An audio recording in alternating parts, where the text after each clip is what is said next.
Well, good afternoon and welcome back to the YouTube channel of Old Bloke Crypto. It's been a few weeks since I've made a video, had other things to do, but I have been busy making some dollars from crypto, so that's nice, and I'll share with you about those trades past and present, what's to come very shortly, because some exciting times happening in the next 24 hours, that's for sure. But anyway, over the last few weeks, we've had some nice little trades here as Ethereum and Solana. Primarily Ethereum I trade, but I don't mind a nibble with Solana. Have bounced around within their range and provided opportunities for some nice little longs. I'm not really shorting at the moment during this bull phase. It would be very unusual for me to do so.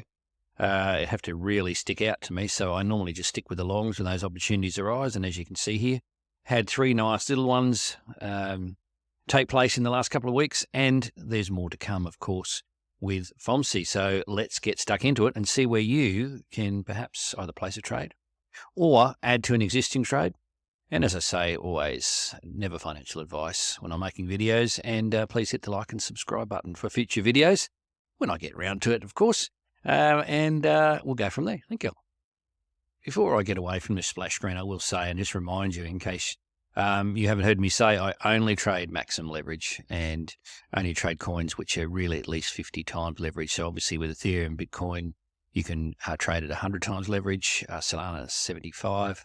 There's a few others around which are 50s, but I'm not here to play games. I'm not here to play with pennies. I want to get stuck in and make good coin. That's all relative, of course. You might be a multi-squillionaire and or you might be someone that's working at a checkout, and obviously your amount that you can afford to trade is relative to that. But that's the thing, it's all relative. It's what works for you. You do you, as I do me. And you've just got to make sure that you trade within your means, which I always say on my videos, very important.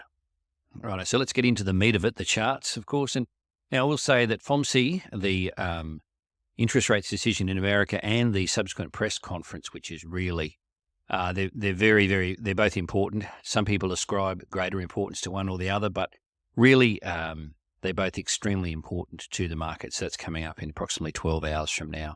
So it's going to present trading opportunities. But let's just look at the charts. And I always say, keep it simple. You don't need to be hugely complicated. You'll do what works for you. And over the years, I've been trading in the traditional markets, the Australian Stock Exchange, as well as now crypto, which I only trade crypto now.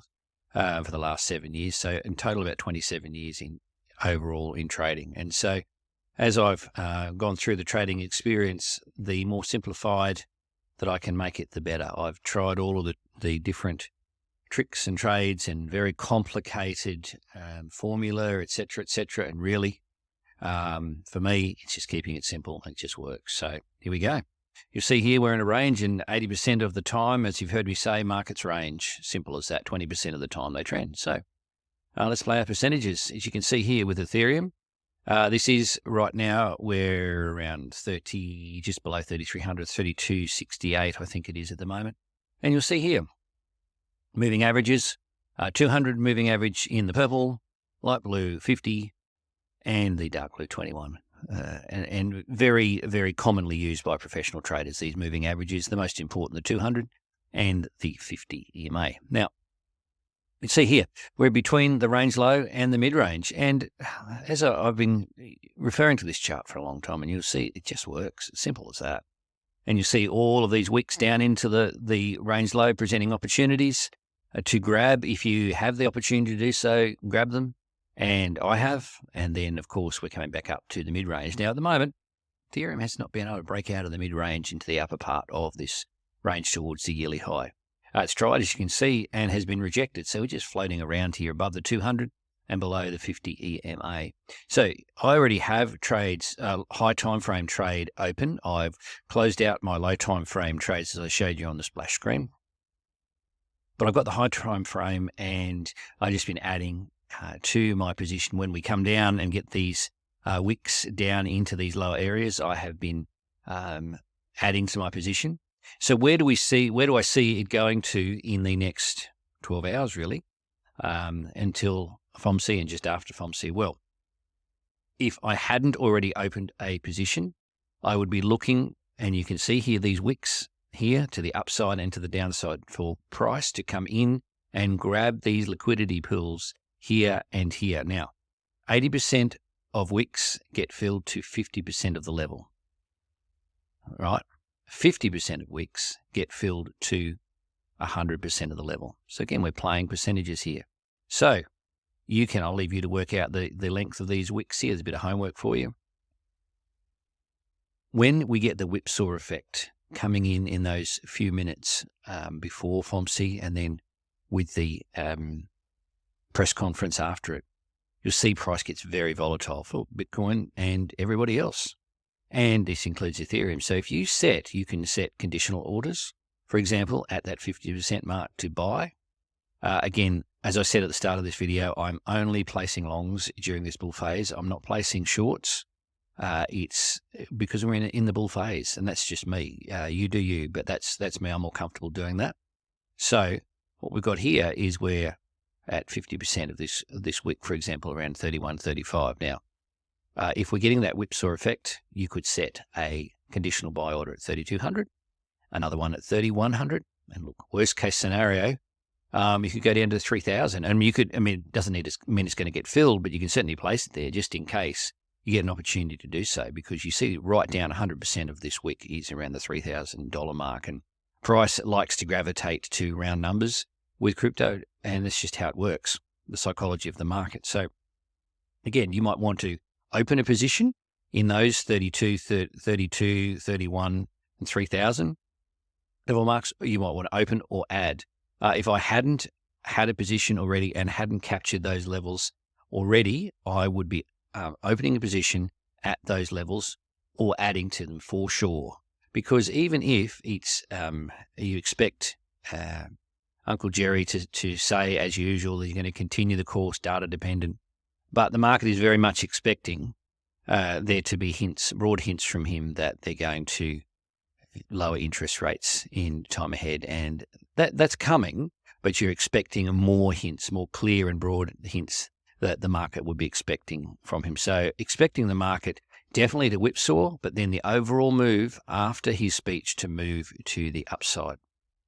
And let's look at this liquidity chart. As I say, follow the money. And we're looking at the 1 month period for Binance, just on Binance alone with Ethereum. Have a look at this main yellow band, $13 billion, 35.68. That's a fair way above price at the moment, but it's not out of the ballpark. And there's a lot of liquidity to the downside as well, as you can see down here. So there's people on both sides of the market. Sure, and we're ranging, as I described to you, between the upper and lower bands of the range. We're in the bottom of the range at the moment, between the mid and the bottom of the range. So, of course, it's reasonable if people want to have these positions down, these long positions, absolutely. And again, there's people who are convinced that we're going to top out below that, hence the amount of billions that are up there in shorts that are asking to get liquidated. But if it was me, I would be very nervous in a bull market like we're in now. I'd be very nervous at having my shorts this close to the price action. Now, of course, the higher time frame you go, the more reliable the data. But we're going to a week now with these liquidations as well, and you can see how much liquidity is coming into the market just in the last week. The main yellow liquidation band is not that far above the price action, and you can see the billions of dollars. Again, this is just Binance. This isn't Bybit or anyone else.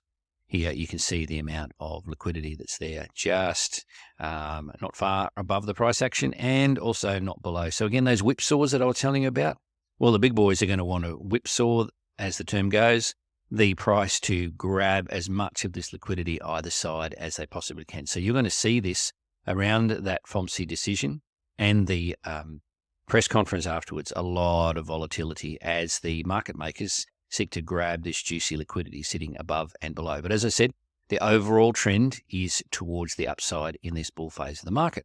But I'm just going to touch on Solana here, and this is again the daily chart. And I do trade Solana nowhere near as much as Ethereum, but as this bull phase continues on, I'm going to be trading more and more of Solana because it's going to be a real good narrative during this bull phase on into the next 12 months, really. And we're really only getting started with Solana. So that last trade I had was very nice. I DCA'd into that and closed it out around the $193 mark. And I could see the price wasn't progressing. This is the daily chart, but I could see on the hourly what was going on. we'll have these little wicks to the upside, and it's an indication that the price is stalling out. So nice profit. Thank you very much. Let's look for the next trade. So for me, again, keep it simple. You've got the resistance and support down here at $127, a wick below that, but there was strong support when it came down into there.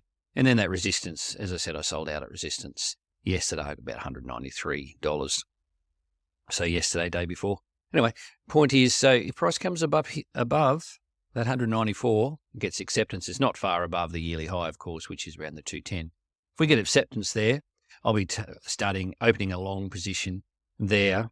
And again, this is more of a high time frame play. Yes, I had a play with a low time frame. I could see the opportunity, but really high time frame, I'll be waiting for it to get above the 194, confirm, and then I'll be opening a position and adding to that position really through with the months to come, because I really see that Solana's got a lot of upside, a lot of reason, low fees, the amount of usage, adoption, etc. going on. But for me, yeah, it's something that I can take high leverage with 75 times leverage on exchanges like Bybit. So that's me. That's what I'm doing. But certainly you don't need to go with that amount. But certainly you'd be looking at this for long-term play during the bull phase. And as I always say, you do you. I'll be awake, sitting with my coffee at 4 o'clock in the morning, Australian time, watching the interest rate decision, then listening to Uncle Jerry trying to stay awake at 4:30 in the morning. I might need a second coffee for that one, but certainly the market's going to be awake, and we'll have opportunity to get to either open a trade, perhaps close a trade, depends on what your level is at. But in this bull phase, expecting again the market to continue to the upside after the whipsaw effect of the FOMC event, and for more long opportunities to arise. So we shall see what happens. Catch me on Twitter. Primarily, that's where I am, and I will talk to you next time when I've got something useful to say. Could be weeks away, could be days away. We shall see. This is Old Bloke Crypto. Talk to you next time.